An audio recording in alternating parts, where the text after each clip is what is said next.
उनके अंदर लोक प्रवृत्ति जागृत हो गई है। बहुत सारे लोग हैं जिनमें हम देखते हैं उनमें स्वयं सत्यता नहीं रहती, वो स्वयं सत्य के मार्ग पर नहीं चलते हैं, सिर्फ उनका उद्देश्य सिर्फ वैसे माना हो गया है, कहीं ना कहीं सिर्फ वैसे जाकर के वह दुर्व्यवहार करते हैं, गलत रास्तों पर चलते हैं, बाद में पकड़े जाते हैं, जिनके कारण लोगों का धर्म के ऊपर से विश्वास उठता चला जा रहा है। यही कारण है कि लोगों को उनके द्वारा की हुई धार्मिक क्रियाओं का लोगों को लाभ प्राप्त नहीं हो पाता है। हम लोग समाज में देखते हैं बहुत सारे साधु संत बाबा ढोंगी पाखंडी फैले हुए हैं, जिनमें स्वयं सत्यता नहीं रह गई, जो गलत रास्तों को तय करते हैं, बाद में पकड़े जाते हैं, जिनके कारण लोगों का धर्म के ऊपर से विश्वास चला जा रहा है। लोगों को समझ में ही नहीं आता किस पर विश्वास करें, कौन सही कौन गलत है। कहीं ना कहीं आज हमारे धर्म का जो है वह पतन होता चला जा रहा है, लेकिन ऐसा हमेशा नहीं होता, ऐसा हर काल में नहीं होता, क्योंकि यह जो हमारी धरती चल रही है ये सत्य की चेतना तरंगों के बल पर ही चल रही है। ये हमारे बड़े बड़े महान ऋषि मुनि त्यागी तपस्वी बड़े बड़े ज्ञानी, जिनकी साधनात्मक त्याग परोपकार के बल पर यह धरती टिकी हुई है, जिनकी आप छवि देख रहे हैं, ये कोई बाबा नहीं बल्कि एक योगी, एक ऋषि है, एक तपस्वी है, जिन्होंने मां की कठोर साधना करते हुए मां जगत जननी जगदम्बा से साक्षात दर्शन प्राप्त करते हुए, मां से एकाकार करते हुए और मां जगत जननी से वह दिव्य साधना क्रम प्राप्त किया, जिस साधना क्रम के माध्यम से पूरे समाज को एक मार्ग के रूप में रास्ता प्रदान किया गया है। यह जो क्रम है, गुरुदेव ने मां की कठोर साधना की और पूछा कि हे मां, इस कलयुग में ऐसा कौन सा रास्ता बताऊं जिस पर चल करके लोग अपना कल्याण कर सकें, क्योंकि किसी किस पर विश्वास करें, किस पर लोग, पूरा समाज इस टाइप में विचलित है। अतः जब गुरु ने मां की दर्शन प्राप्त किए तो यह दिव्य साधना क्रम प्रदान किया। मैं आपको विश्वास दिलाना चाहूंगा, अगर आपने अपने जीवन में इन 3 संकल्पों के साथ इन 5 क्रियाओं को आपने अपने जीवन में अपना लिया, तो अब तक जो आपको किसी भी पूजा पाठ साधना से प्राप्त नहीं हो पाया होगा, मां जगत जननी के साधना क्रम से आपको प्राप्त हो सकता है। क्योंकि यह जो क्रम है मां जगत जननी के द्वारा स्वयं प्रदान किया गया पूर्ण उत्कीर्णित क्रम है, जिस साधना क्रम में समस्त देवी देवताओं की ऊर्जा आशीर्वाद मां जगत जननी के साधना क्रम में समाहित है। अभी हम लोग मंत्र जाप कर रहे थे, मां ओम सोहम गणेश भगवान भैरव देव जी, हनुमान देव जी, रामकृष्ण सीता प्रहलाद आदि गणेश भगवान भैरव समस्त देवी देवताओं का आशीर्वाद अंश कहीं ना कहीं मां के साधना क्रम में सम्मिलित करके जन जन के कल्याण के लिए पूर्ण उत्कीर्णित यह वह साधना क्रम है, जिस साधना क्रम के माध्यम से पूरे भारतवर्ष में करोड़ों लोगों में परिवर्तन आ गया। लगभग 32 लाख से ज्यादा लोग अपने घरों में मां की ज्योत जला कर रखे और मां के साधना क्रम से जुड़कर सुख शांति समृद्धि पूर्ण जीवन व्यतीत कर रहे हैं। मैं आपको विश्वास दिलाना चाहूंगा, आपने भी मां के इस साधना क्रम को अपना लिया तो आपके जीवन में परिवर्तन आ जाएगा, क्योंकि यह जो क्रम है मां जगत जननी जगदम्बा का है। जहां मां की साधना हो जाती है, मां की पूजा हो जाती है, वहां समस्त देवी देवताओं की ऊर्जा, समस्त देवी देवताओं का आशीर्वाद वहां पर बरसने लगता है। क्योंकि जब देवादिदेवों को भी कोई रास्ता नजर नहीं आता तो हम मां को पुकारते हैं, मां यह होती है जो समस्त देवी देवताओं का संचालन करती है, सबको रास्ता प्रदान करती है। अतः जो क्रम है हमारे गुरुदेव जी ने मां जगत जननी से साक्षात दर्शन प्राप्त करके यह प्राप्त किया है। और इस साधना क्रम को का जो मूल है वह मध्य प्रदेश के शहडोल जिला की देवहारी तहसील के निकट जंगलों के बीच एक पंचज्योति शक्ति सिद्धाश्रम धाम बना हुआ है, जहां पर मां का अखंड दुर्गा चालीसा पाठ अनंत काल के लिए माता का वहां पर भगवान चल रहा है। हमारे गुरुदेव जी वहां पर 18 घंटे मां की साधना करते रहते हैं कि जो इन क्रियाओं को अपनाने लगते हैं, जिनके घरों में इस प्रकार की साधना हो जाती है, जो नशा मांसाहार से मुक्त रह करके मां की साधना को करने लगता है, धीरे धीरे करके उनको वहां की ऊर्जा तपस्या का लाभ उनके घरों में प्राप्त होने लगता है।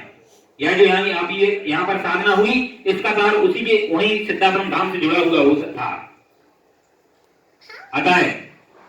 आप भी अपने घर में अगर जब साधना करने लगेंगे तो धीरे धीरे वहां की ऊर्जा तपस्या का लाभ आपके जीवन के साथ जुड़ने लगेगा। अतः आप सभी लोगों से निवेदन है कि यह मां का क्रम है, मां की आरती है, यह दुर्गा चालीसा का पाठ है। जिस दुर्गा चालीसा पाठ में समस्त देवी देवताओं की ऊर्जा का कृपा का निचोड़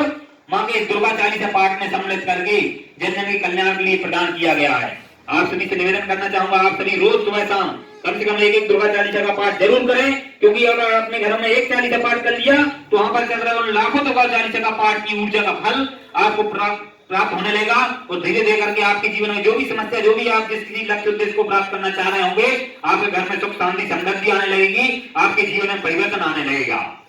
क्योंकि यह जो केवल कोई साधारण क्रम नहीं, बल्कि हम लोग जो स्वयं नशा मांसाहार से मुक्त जीवन जीते हुए जिस प्रकार हमने स्वयं सुख शांति प्राप्त की, वही हम आपको बताना चाहते हैं। उसी क्रम के माध्यम से गुरुवन ने माँ से एकाकार किया और अब तक करोड़ों लोग माँ की साधना कर रहे हैं। अतः आप सभी से निवेदन करना चाहेंगे कि आप इस क्रम को करने के लिए सबसे पहले गुरुदेव ने देखा तो उन्होंने जन जन कल्याण के लिए यह 3 संकल्प प्रदान किए। वह संकल्प क्या है? सबसे पहले देखा कि समाज पतन की ओर क्यों जा रहा है, लोगों को धार्मिक क्रियाओं का लाभ क्यों नहीं प्राप्त हो रहा है, कहीं ना कहीं कुछ ना कुछ त्रुटियां गलतियां तो अवश्य होंगी। तो गुरुदेव ने देखा कि आज जो हमारा पूरा समाज है, उन सबके पतन का जो सबसे बड़ा मुख्य कारण है वह नशा है। नशा के कारण हम लोग देखते हैं समाज में पूरे हर गांव, हर घर, शहर, हर घर की जो सबसे बड़ी जो समस्या है वह नशा है। आज नशा के कारण देखते हैं हम लोग आए दिन एक्सीडेंट हो रहे हैं, नाना प्रकार की बीमारियां समाज में फैल रही हैं, सामूहिक बलात्कार समाज में फैल रहे हैं, नाना प्रकार के जो 90% जो अपराध होते हैं, कहीं ना कहीं उनकी जड़ का मुख्य जो जड़ है वह नशा है। तो गुरुदेव जी ने यह संकल्प प्रदान किया कि आप भी अपने घरों में सुख शांति समृद्धि चाहते हैं तो सबसे पहले नशा मुक्त रहें। और दूसरा क्रम है मांसाहार मुक्त रहें। हमारा हिंदू धर्म है, जब माँ ने सृष्टि की रचना की तो करोड़ों प्रकार की जीवों की रचना इस समाज में करोड़ों प्रकार के जीवों को बनाया, लेकिन उन सबसे बढ़ करके एक सबसे सुंदर एक महान कृति जो माँ ने बनाई, रचना की, वह मनुष्य के एक इंसान के रूप में मानव का जन्म प्रदान किया, जो है जो हमें आपको प्राप्त किया है। करोड़ों प्रकार के जीव हैं जिनमें अलग अलग प्रकार की शक्तियां, सामर्थ्य है। कोई वजन ढो सकता है तो कोई किसी में सोचने समझने की शक्ति है, कोई बहुत सारी चीजें हैं, लेकिन इन सबसे बढ़कर के जो सबसे बड़ी जो इंसान के साथ के लिए मानव एक कृति के रूप में बनाया, क्योंकि उन्हें माँ ने इंसान के पास एक विवेक शक्ति, एक बुद्धि के रूप में ऐसी दिव्य दृष्टि प्रदान कर दी, जिसका उपयोग करके अगर एक इंसान चाह ले तो वह देवत्व को भी हासिल कर सकता है। वह एक ऋषि, एक महान ज्ञानी, एक पुरुष, एक डॉक्टर, जिस किसी लक्ष्य को चाहे उसे प्राप्त कर सकता है। लेकिन अगर उसी बुद्धि का अगर वह दुरुपयोग करना चाहे तो वह जानवरों से भी बदतर जीवन व्यतीत कर सकता है। यही कारण है कि आज समाज इस बुद्धि का प्रयोग न करते हुए आज का इंसान एक जीव होकर के अन्न के रूप में ईश्वर ने जो हमें अन्न प्रदान किया उसमें मांस मिला करके खाता है। लोगों की अशांति, लोगों के दुखें, परेशानियों का जो सबसे बड़ा जो मुख्य कारण है वह मांस ही है। अतः आप अगर किसी भी देवी देवताओं की ऊर्जा, कृपा, लाभ प्राप्त करना चाहते हैं, आप कितनी भी पूजा पाठ साधना करते रहे, अगर आप मांस खाते हैं तो आपको उनकी कभी भी देवी देवताओं का आशीर्वाद प्राप्त नहीं हो सकता। अतः आप सभी लोग नशा मुक्त रहे, मांसाहार मुक्त रहे और चरित्रवान जीवन जिए। आज हम लोग देखते हैं छोटे छोटे बच्चे हमारे जो हैं वो पतन के मार्ग पर चले जा रहे हैं, गलत रास्तों को पकड़ लेते हैं। क्यों पकड़ लेते? क्योंकि वो माता पिता से जैसा सीखते हैं, हम उन्हें भौतिक जगत की शिक्षा तो बहुत देते हैं, लेकिन कहीं ना कहीं जो हमारी कमी रह जाती है कि हम उन्हें धर्म की शिक्षा, धर्म के रास्ते पर नहीं चला पाते, इसलिए वह गलत रास्तों पर चले जाते हैं। आप विचार करें, आप करोड़ों रुपए भी जोड़ करके अपने बच्चों को रख जाएंगे, बड़े से बड़े महल बंगला भी बना करके चले जाएंगे, लेकिन अगर आपका बच्चा अगर गलत रास्तों पर चला गया, नशेड़ी बन गया, शराबी बन गया, तो वह कुछ ही दिनों में आपकी वह संपत्ति बर्बाद कर देगा। हो सके अंत समय में आपको घर से बाहर निकलना पड़े। लेकिन अगर आपने अपने बच्चों को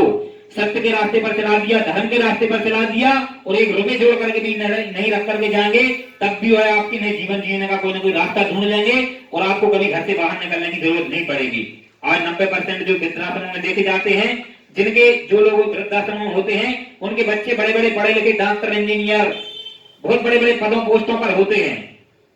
और ऐसे ही लोग वृद्धाश्रम में जाते हैं। क्यों? क्योंकि वह धर्म की शिक्षा तो उन्हें भौतिक जगत की शिक्षा तो बहुत दे देते हैं, लेकिन कहीं ना कहीं कमी रह जाती है, तो वह संस्कारों की, धर्म के रास्ते पर नहीं चला पाते, जिनके कारण उन्हें वृद्धाश्रम में जाना पड़ता है। अतः यह जो यह धर्म का रास्ता माता ने प्रदान किया, मैं आपको विश्वास दिलाना चाहूंगा, आप भी नशा मांसाहार से मुक्त रहते हुए गुरुदेव ने माँ की माँ से दर्शन प्राप्त किए, तो उन्होंने पूछा कि हे माँ, इस कलयुग में ऐसी कौन सी चीजें मैं प्रदान करूं जिस पर चल करके लोगों को इन क्रियाओं का लाभ प्राप्त हो सके। तो